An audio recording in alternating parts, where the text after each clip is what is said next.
Hi guys, welcome to our channel. This is Pavitra from Nepali NAATI CCL.com.au. In this video, I'm going to talk about the marking criteria of NAATI CCL. To understand the marking criteria of NAATI CCL, first you need to know about the exam structure. So let's begin with that. To tell you more about the exam structure, you will be given 2 dialogues and each dialogue will have 300 words. And there will be 8 to 12 dialogue segments. Each dialogue segment will be 35 words and not more than that, which is good for you because more than 35 words means more translation for you and you will not be able to retain the information and translate. The full marks you need to score to pass the test in each dialogue set is 29. Please focus on that. On each dialogue set, you need to get a minimum of 29. But the overall marks is 63, which means let's just say that you scored 65 marks, but your score in dialogue set 1 is 28 and 37 in another dialogue. You do not clear the exam, even though your score is 65 overall. Which means if you had scored 29 in set 1 and 36 in set 2, you have clearly passed the exam. You can request to repeat the sentence by saying, "Can I get a repeat please?" without any penalty for one time in each dialogue. In this regard, I would like to request you guys to please ask for the repeat if you feel you could have done better interpretation of the sentence instead of just letting you incorrect sentence interpretation. Some of our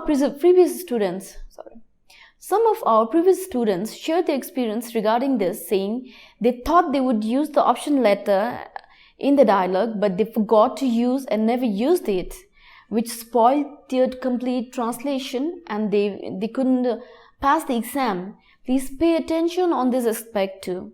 There is a negative marking system, or popularly known as deductive marking system, in this exam, which you should be very careful about. Your marks will be deducted even if the mistake you are committing has already fetched you a negative marking, which means if you make repeated mistake, then your marks will be deducted repeatedly. Hence, you have to pay a lot of attention in your marks deduction. The major things for your mark deduction will be based in subjective composition and language quality. The composition has great role to deliver in giving complete meaning in any sentence. Well, talking about Nepali language especially, it is different than English language. And moreover, we are more adapted to talk in English rather than Nepali, aren't we? After arriving here in Australia, more so. Most of us lose marks in tapai, timi, and ta. The invigilator will hear wrong in composition and the marks will be deducted. For example, if I tell you the exact example of these words, tapai birami bhayera अस्पताल गयो is complete, but its composition is wrong and the marks will be deducted. The correct composition would have been tapai birami bhayera अस्पताल जानु भयो.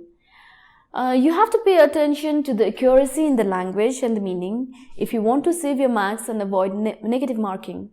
Another most important thing is you have to translate any numbers, figures and years and so on, then the translation should be correct. What I mean to say is, if you miss out even one number, then it's a mistake and your marks will be deducted. And the most important thing for you to pay attention to is distortion.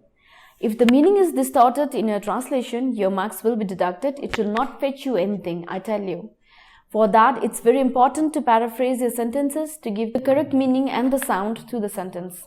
Another important thing is omission. It means you should not omit important things in translation. Insertion is also another mark deducting factor in translation. It means you should not insert the unnecessary words in your translation and make your sentence long. You'll have to pay a lot of attention in note-taking to eradicate these problems which you have already briefed in our previous videos. Additionally, it's important that you're grammatically correct, your voice clarity is there, and register or order to the context is there, like the language you need to use, the formal language or informal language, that should be there. So you have to pay attention to these things that I have told you in this video, and you will be sure to get a good marks in your Nepali NAATI CCL exam. And if you want us to bring out more such kind of informational videos, don't forget to subscribe and like our channel. If you like this video, then please do leave a comment below, so as it motivates us to bring many more informational videos if you get comments from our subscribers. Thank you for watching this video. Thank you for your time. I'll take a leave now. Namaste.